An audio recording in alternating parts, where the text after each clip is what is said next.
Bonjour Jean-François. Bonjour Bernard. Tu as manifesté un intérêt pour l'évaluation de cadres exécutifs ou de cadres de haut niveau. L'évaluation de potentiel, en fait, est utilisée depuis longtemps, je dirais depuis une trentaine d'années avec les cadres de premier niveau, avec les cadres intermédiaires. Au cours des dernières années, avec les scandales qu'il y a eu, avec la nécessité d'avoir une saine gouvernance, les dirigeants, les organisations sont devenus de plus en plus préoccupés à faire des choix judicieux. Est-ce que ça veut dire qu'il y a des conditions, il y a des critères particuliers qui sont à prendre en compte quand on fait de l'évaluation ou l'appréciation des compétences, dans le fond, de cadres de haut niveau? Nous, l'approche qu'on a développée, c'est pas tant une approche sur les compétences, parce que ce qui va déterminer le succès d'un gestionnaire de premier niveau et un gestionnaire intermédiaire, ça peut être plus aisément circonscrit autour de compétences bien spécifiques. Il y a trois grandes composantes auxquelles on accorde une importance. Dans un premier temps, c'est tout ce qui touche le volet, la capacité de la personne à faire preuve de perspective. Donc, souvent, une des responsabilités premières d'un haut dirigeant, c'est de camper la vision, la stratégie.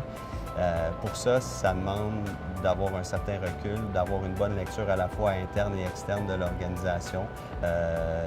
Dans un deuxième temps, c'est l'idée de construire l'environnement, qui peut être vu donc comme une deuxième grande composante, c'est-à-dire une fois que le haut dirigeant a fait une bonne lecture et que la vision, les alignements sont campés, ça va lui demander de se positionner sur quel type d'environnement j'ai besoin pour atteindre les objectifs qu'on se fixe. Troisième composante, c'est l'impact. C'est-à-dire qu'une personne rendue à ce niveau de gestion-là peut avoir une très bonne capacité à faire preuve de perspective, peut être très habile à bien construire l'environnement pour aller et atteindre les objectifs qui sont fixés. Mais si la personne s'y prend avec le mauvais impact, c'est un enjeu et c'est souvent quelque chose qu'on va reprocher à un exécutif. Mais l'individu comme tel, comment tu fais pour mieux le cerner? Parce que c'est des gens qui sont habituellement habiles pour se vendre, ils connaissent les règles du jeu. Alors, comment on fait pour composer avec cette réalité-là? C'est un bon point.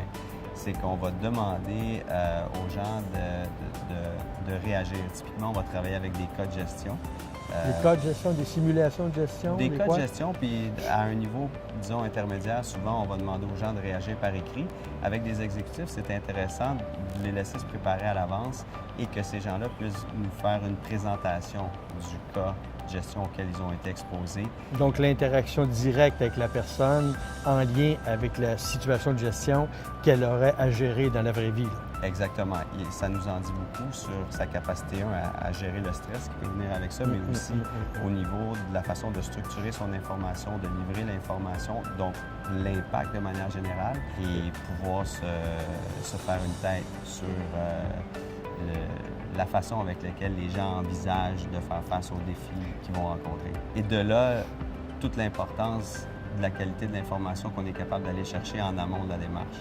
Auprès des gens qui nous alimentent sur le contexte. Je te remercie, Jean-François, de m'avoir amené ces précisions. Merci beaucoup.